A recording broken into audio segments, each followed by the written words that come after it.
Olha, a China se comprometeu a comprar pelo menos 17 bilhões de dólares em produtos agrícolas dos Estados Unidos pelos próximos 3 anos.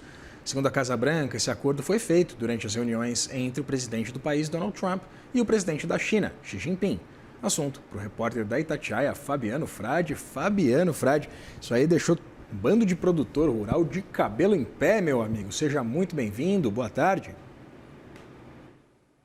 Muito boa tarde para você, Vitor Irajá. Boa tarde para quem nos acompanha aqui no CNN Money. Eu estou aqui observando, buscando aqui enquanto aguardava ser chamado, né, onde vem a palavra protagonista, né, que é uma palavra grega, né, e o Brasil tem um protagonismo no agro nos últimos tempos. Mas o problema é que a gente é muito dependente da China, dependente dos Estados Unidos e principalmente na relação com a China, a gente ainda tem uma dependência muito grande no que diz respeito às commodities. E por isso é preciso dizer que neste acerto entre China e Estados Unidos, o que acontece é que o Brasil sofre um pouquinho e tem aí um caminho de protagonismo um pouco mais complicado.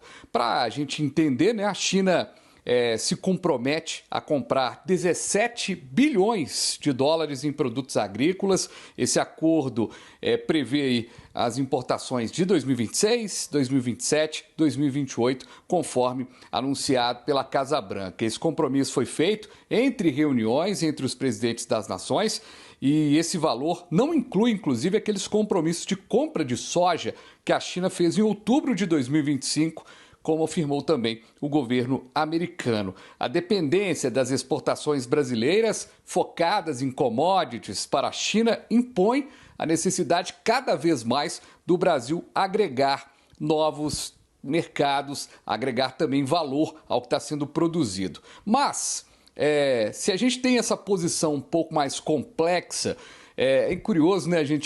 É interessante a gente falar disso aqui numa tarde calorenta, né, de segunda-feira, do quanto que essa relação da China com os Estados Unidos, ao longo dos últimos anos, uma relação conturbada, o quanto que o Brasil acabou ganhando força, apesar de ter tido dificuldades também, como as imposições do próprio governo americano e as imposições do próprio governo chinês.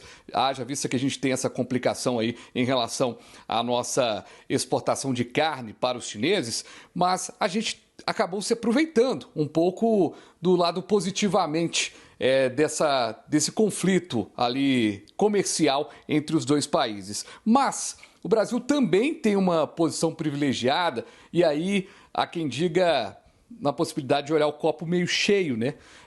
Já que o lado de perder o protagonismo é o copo meio vazio. O Brasil tem uma relação muito boa com a China, também uma relação estruturada com os Estados Unidos, então o Brasil passa a ser também uma carta estratégica. E essa carta estratégica pode ser um facilitador para a mediação e para a capitalização também com o investimento das duas nações. O Brasil fica ali entre as possibilidades todas. Lembrando que teve integrante de pasta do Ministério da Agricultura que acredita, inclusive, que nos próximos anos a gente passe a ser a maior potência do agronegócio. Então, é bom a gente olhar para a China e para os Estados Unidos e ver também concorrentes, ao mesmo tempo são parceiros, mas ao mesmo tempo estamos num pé de igualdade.